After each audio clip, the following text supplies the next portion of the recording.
Hey there, homies. It's your boy Choppadong. I'm going to go through a really quick video with you showing you some of the Pick6 stuff. We'll talk about it a little bit. Got some questions in the Discord this morning, and I think this can help show you a little bit about the format. Now, there's no major strategy here. It's just like regular pick'em stuff with prize picks and underdog where you're picking mores and lesses and all of that kind of stuff.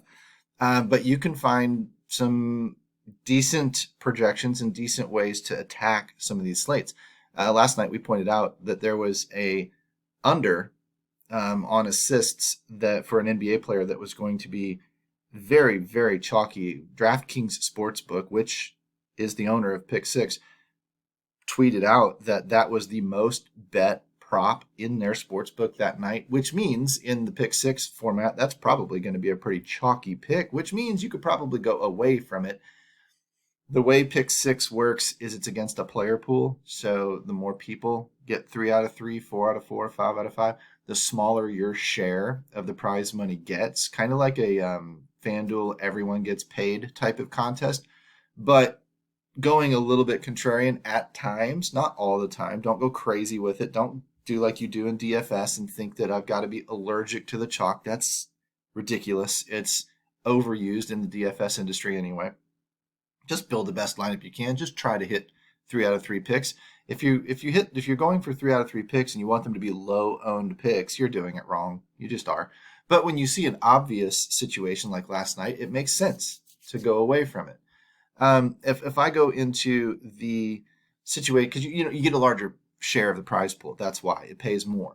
Now these don't pay as well as maybe on Prize Picks, but this brand of game is directed towards those who are not in legal states for sports betting yet. So it's all we got.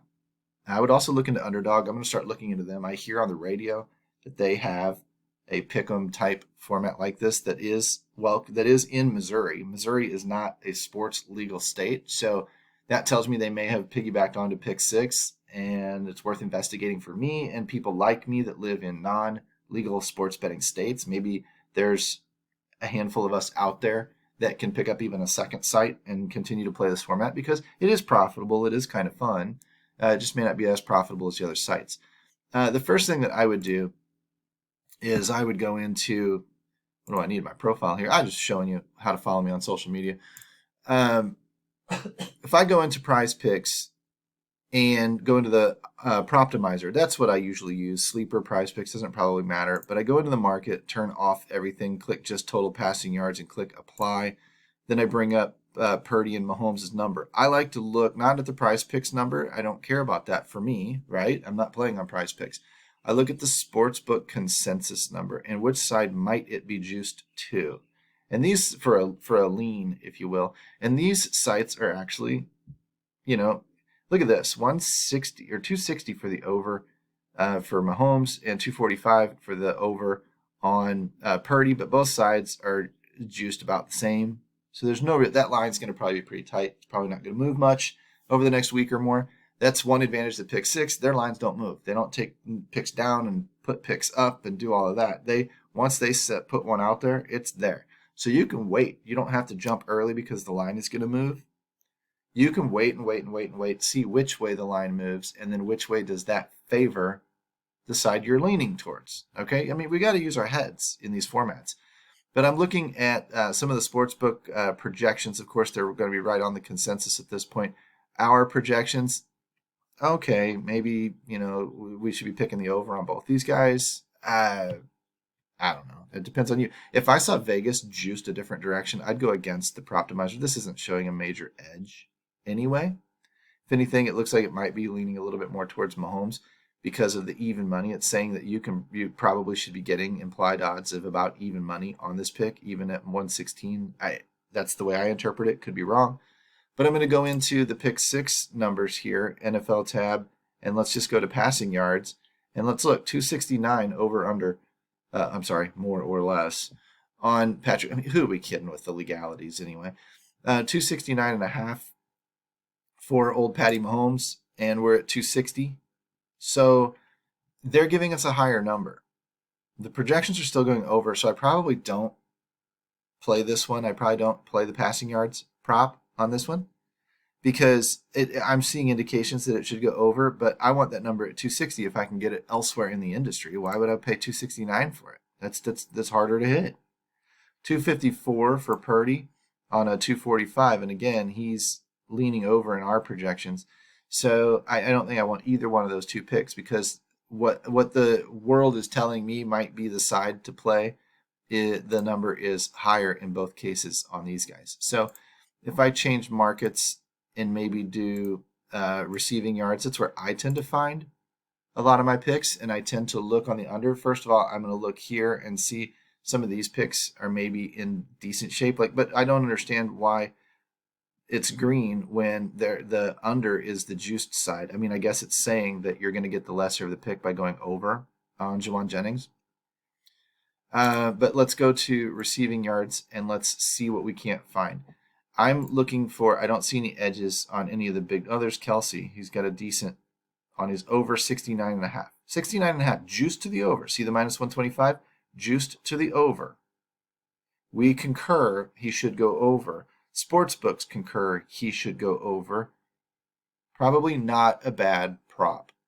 Probably a popular prop. So again, if you want to use some game theory and take the under and be contrarian, you probably, if you're right, you probably, and then you go 3 for 3. And the people that had Travis Kelsey are wrong because he went under when they said over, then you're probably going to get a larger portion of the prize money. Is that worth it or not? I that's up to you. But I'm looking at the over 69.5 as a consensus, juiced to the over on the projections in the sports books, over on the projections over at Sharp app. So let's see what his number is. 78.5. See, look at that. That's a big number. Now, if you wanted to say, oh my God, that's too high because it's over all these projections, that's on you. I'm just looking for things where I see the tools line up. The tool doesn't line up here with that number. So I'm going to move on. I see somebody like Rashee Rice over 67.5. And most of what you find on the Pick6 is the more popular plays. You know, you're not going to find a lot of Noah Gray props, but you will find Rashee Rice, Brandon Ayuk, Kittle, Kelsey, etc. You'll find those guys. So let's see, Rashee Rice over 67. The juice is a little bit on, the consensus is a little bit on the over at 68.5. 68.5 is the projection. Ours is 85. Okay, so we're looking for the over. Does the over make sense? Is the over going to give me 68.5 or really lower so that I've got more cushion to hit the over? When I look at Rashee Rice, 73.5. Okay, so 73.5, 68.5. See, it's 5 yards higher. If I want to be taking the over, it's going to be harder to hit on Pick6 than it is at the regular sports books, right? I don't need that bet. I just need to keep looking. Brandon Ayuk, 63.5, juiced over.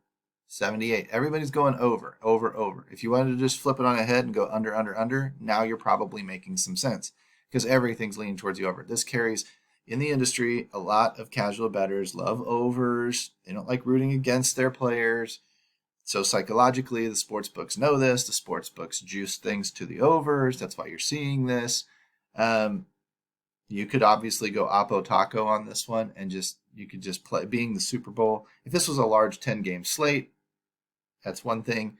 But being that this is just a single slate showdown type Super Bowl game, you probably can use that little bit of Jedi mind trick to your advantage.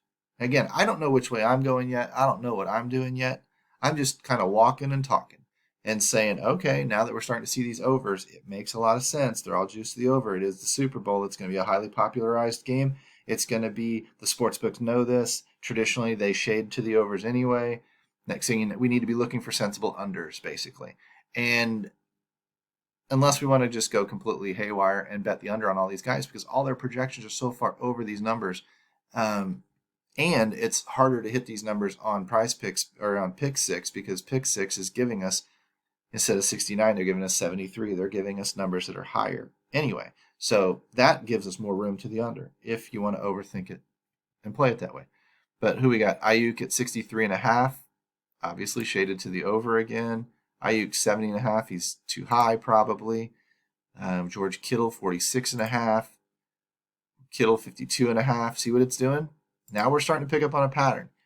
Debo Samuel, 57.5. Debo, 63.5. Everything is 5 yards higher over on the edge. So you're really looking for the unders here. Pacheco receiving, Christian McCaffrey receiving yards at 34.5. He'll probably be higher here. There he is, 39.5. Valdez Scantling, 21.5. Valdez Scantling, 18.5. So he's still shaded over. Pacheco, who doesn't do a lot of receiving. He does catch some screens and stuff, but 17.5. 23 is the projection, and he's at 20. So, I mean, you're really and truly, you're just going to be betting a lot of these unders. If you believe the line, the consensus lines, of 46, 63, 68, and Pick6 is over all of those, and you think Vegas is going to be more accurate than Pick6, maybe you bet the unders. Maybe you build a big 6-pick ticket and pick all the unders. Surely, if you keep sifting and looking through here, and even going to say, receptions, that's another one that I usually can find some numbers on. Haven't found anything yet. This isn't making me want to play the Super Bowl picks. I know everybody and their brother wants to. But I don't. This isn't exciting for me. I don't see anything lining up for me. But I go to receptions here, and I see Kelsey at 7.5. What's Kelsey's number? 6.5 under. But the under is the underdog. 7.5. 7. It's pretty close, but our projection is 6.5. Our projection is he's going to go under 7.5. So there's an under that might line up. It's a little risky because receptions, we know he gets targeted a ton. We should know San Francisco's going to try and take him away. Rashee Rice, 6.5. Rashee Rice, 6.5. Juiced to the under, but we're projecting over. I don't know. Do what you want with that. Noah Gray, Juwan Jennings. Juwan Jennings, 1.5. Is Juwan Jennings even going to show up in here? No. So, like I said, well, that's an interesting one. He's here, but not there. Valdez Scantling, 1.5. We've got him at 1.5, juiced to the under because he drops balls. If he catches 2, he goes over. Justin Watson, 1.5. Way juiced under. I mean, these are just things for you to think about as you go through and start picking. If you see stuff that lines up with the tools, then it gives you a little extra confidence to probably make that pick on what is going to be the plus expected value side, the plus EV side. But if not, if there's conflicting evidence, keep looking. Keep looking. Nobody's forcing you to pick that pick. Nobody's forcing you to play that play. Nobody's forcing you to build a full 5 or 6 pick ticket. You can build 2, 3, 4, whatever. If you get a promotion, which we should look at here really quick, we should look at any promotions and see if they're offering anything yet, which they're not today, not yet. They were last night, but I didn't do anything last night. But you're looking at the promotions, and let's say it said put $10 on, a pick 6 on 4 picks. Last night it was bet $10 on 4 picks and get $4 back. Okay, that's a 40% return. It's not profitable if you miss all 10 picks, but why would you put $10 on 1 4 pick? I think that's what most people do. Instead, put $10 on 10 $1 4 picks. Spread your ass out. Give yourself a little more chance to hit a few of them because you get to keep the profit as well as then if I go, let's say out of the 10 $1 picks, I hit 3 of them. Go 4 for 4 on 3 of them. I'm probably already got back more than $10 in my winnings anyway, and I got the $4 bonus money. What if I only get one of them right and it was only worth $5? Great. I get one right for $5, and then I get the $4 bonus on top, and that becomes a $9 back on $10 invested. I only lost $1. That's how you play the bonuses. Hopefully you're not on some $1,000 bankroll trying to play these little $10 bonuses, because that's not going to help you. But for those of us that are looking to put in minimal money and get started and start working their way up, playing those bonuses really, really boosts your ROI. It keeps your betting small, allows you to learn as you go, and keeps you in the game a lot longer so that you can develop an edge and then exploit that edge. And that's basically what we teach you to do at dfsarmy.com. So If you made it all the way to the end of this video, kudos to you. Click like, click subscribe. Let me know that you liked the video, and we'll keep putting stuff like this out as time goes on. Take care, everybody. Talk to you soon.